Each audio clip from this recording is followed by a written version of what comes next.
Baay'ee har'a kan ittiin walitti deebine dheerinni quba harka keenyaa waa'ee eenyummaa keenyaa maal nutti hima kan jedhudha.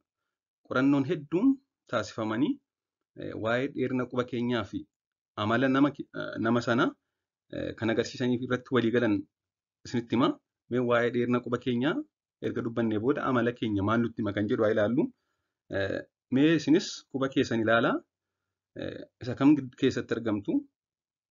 Akkasumas waa'ee eenyummaa keessanii quba keessan ilaaltanii dhuguma isa sirrii isinitti hime moo akkami kan jedhu koomentii jala kaa'a. Kan jalqabaa qubni qubeelaa quba agarsiistuu yookaan quba elmituu caalu isa agarsiisudha. Quba keessan ilaalaame qubni qubeelaa fi qubni elmituu isaan keessaa kamtu caalaa? Yoo qubni qubeelaa quba agarsiistuu yookaan quba elmituu ni caala ta'e amalli keessan akka kanaatti jedhee qorannoon sun. Amala namoota akkasii keessa kanneen gurguddoon tokko bifaa fi dhaabbannaa bareedaa qabu. Akkasumas wanta namni argachuudhaaf baay'ee hawwu akka salphaatti argachuu danda'u. Baay'ee warra aaranidha. Akkasumas murtoodhaaf ni ariifatu. Kanneen qubni qubeelaa quba agarsiistuu caalu jechuudha. Kana malees immoo wanti tokko yoo isaan qaqqabe akka sodaa tokko malee salphaatti keessa darbuu danda'anidha. Namoota baay'ee haasa'uu danda'anidha. Utuu addaan hin kutin yeroo dheeraaf haasa'uu danda'u. Mormanii amansiisuu ni danda'u. Kana malees immoo namoonni akkasii yoo namni gargaarsa isaanii barbaadu salphaatti nama gargaaruuf fedhii qabu. Akkasumas yeroo isaan gargaarsa barbaadan namni akka dafee isaan gargaaruu barbaadu. Kana malees egaa garee kana keessatti warreen argaman warra kaanirra galii gaarii argatu jedhamee tilmaamama. Warri qubni qubeelaa quba agarsiistuu yookaan elmituu caalu. Inni lammaffaan qubni agarsiistuun quba qubeelaa caalaa yoo dheeratedha. Inni kun namoonni as keessatti argaman amalli isaanii kanneen gurguddoon ofitti amanamummaa guddaa qabu. Warra baay'ee of jaallatanii fi xiqqoo warra of tuulanidha.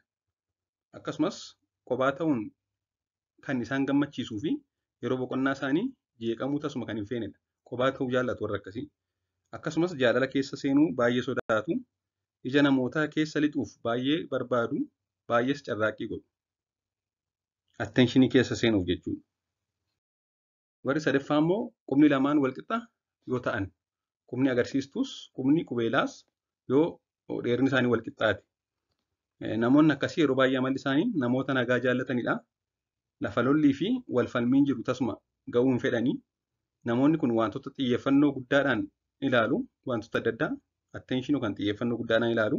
Namoota baay'ee wajjiniin akka salphaatti walii galuudhaaf dandeettii guddaa qabu.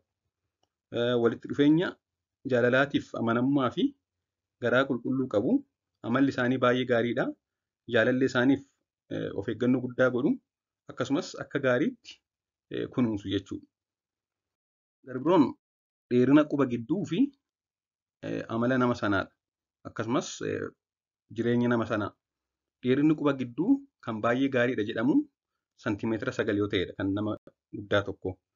Kun dheerina qubaa isa gidduu isa sirrii agarsiisuu qofa osoo hin taane namni dheerinni quba isaa inni gidduu santimeetira 9 ta'e kun fuuldurri isaa gaarii kan ta'ee fi nama cimaa fi booda nama of jijjiiruu danda'udha jedhamee itti amanama.